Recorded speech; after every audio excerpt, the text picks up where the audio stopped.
here with Matt Mitchell. He is the managing director for our financial services group. As many of you know, we also have healthcare solutions and we also have government.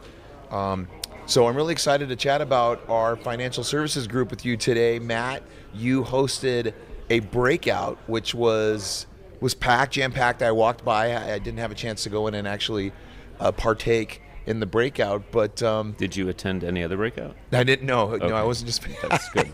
I wasn't picking on you. But Matt, before we talk about that, so this is your fourth Evolve conference. So tell us what you think about Evolve, and tell us what you think about what you've seen so far this year.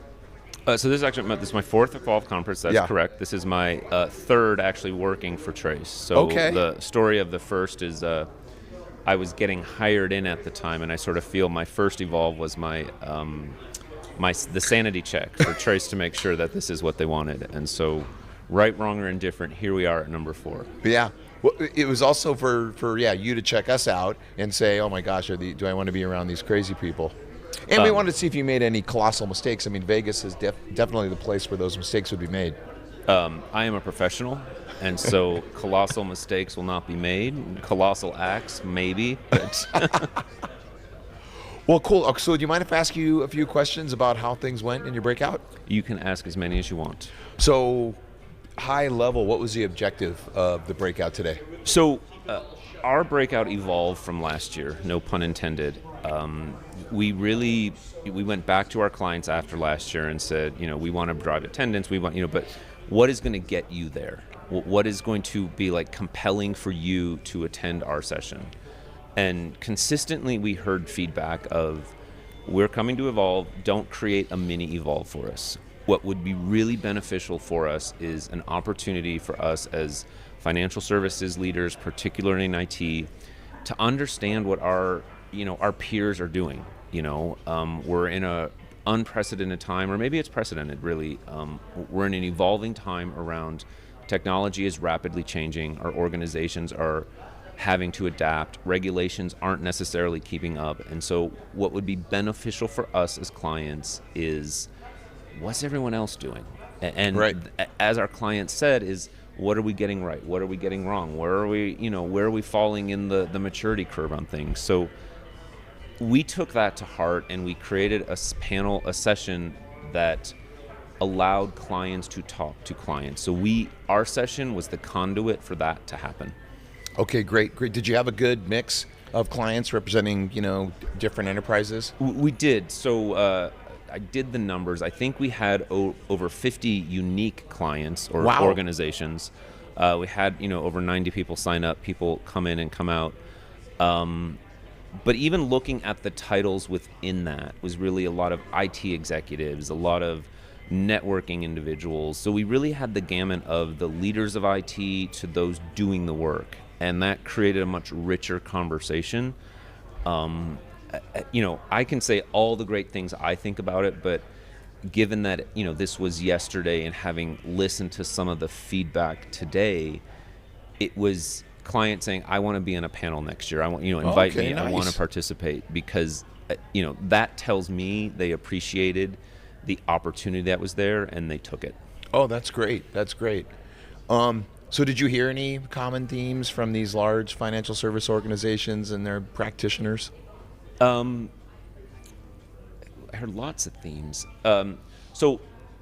We did two things. So we had some individual speakers in there, and then we did two things. We had a panel about AI in the workplace. Okay. And then we had another panel about the workplace of the future. And when you step back from both of those, it was designed that there really is no best practice, real answer for any of those. Anyone can be doing any number of things and everyone's right.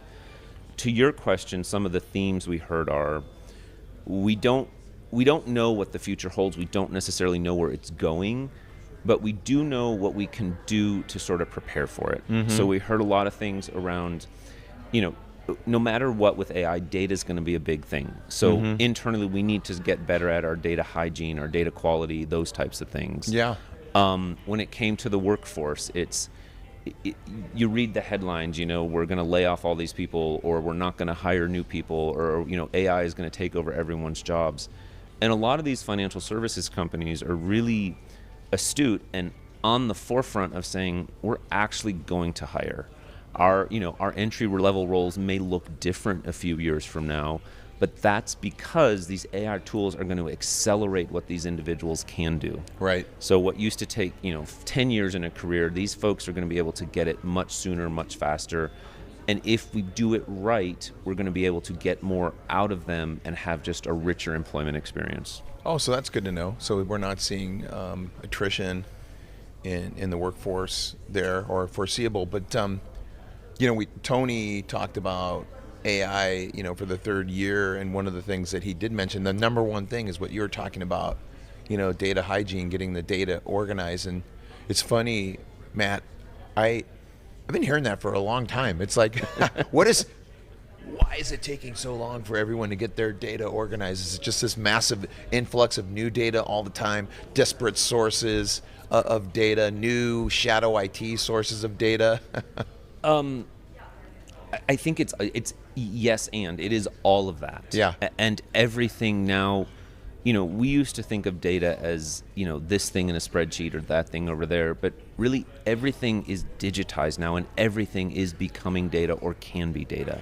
So we probably didn't have the best hygiene back here, and now the problem is getting bigger and bigger because our data set is getting bigger and bigger. Yeah.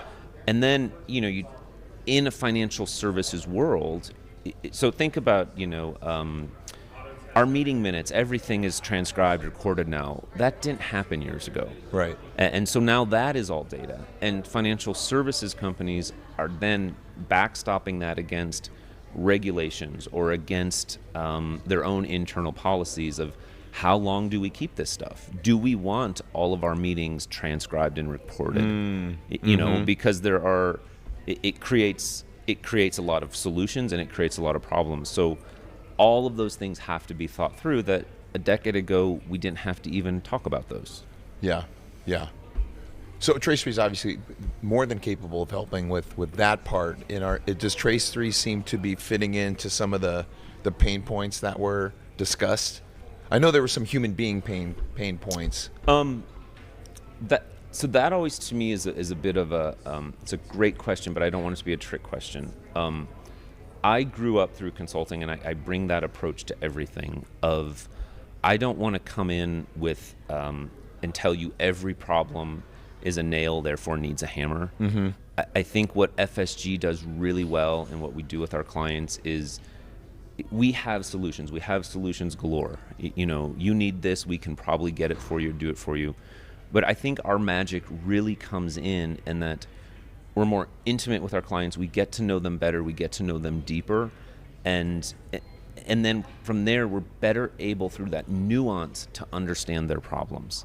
Right. And I think that nuance is where the delight lives and where the opportunity for success really lives. Right. Right. Anyone can implement a technical solution, but can you do it with the nuance of what that company is facing in that moment? Right. I understand. Okay, that makes sense.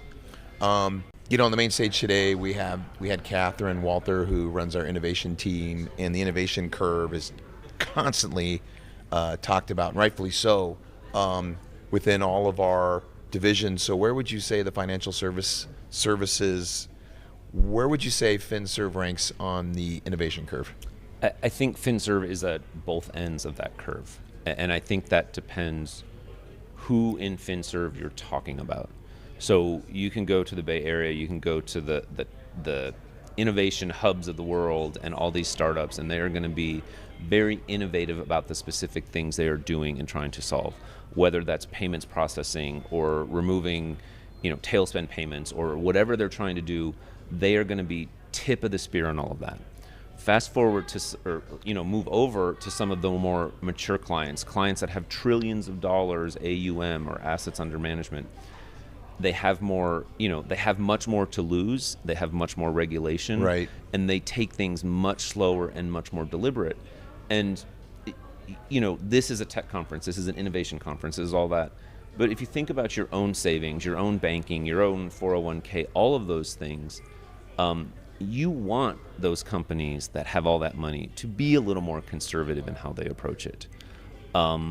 And I think they also can be innovative, but you want them to be innovative with caution. Right. Be very prescriptive. Yes. Yeah, careful. Makes sense. This would be the vertical where that would be required. Completely understand. Yep. What is next for the Trace3 FinServ group?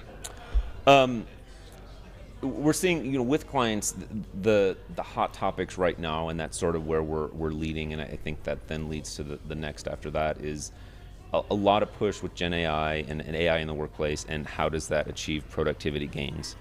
The next is then what we previously talked about, really understanding their data, helping them understand their data, the data quality and the data hygiene, and it's sort of the one. Both can be it's an and type of situation. Both things can be true at the same time, meaning we can help them with the productivity stuff, but they also, if they want to take that further and further and furthest, we also have to get the data hygiene and all that.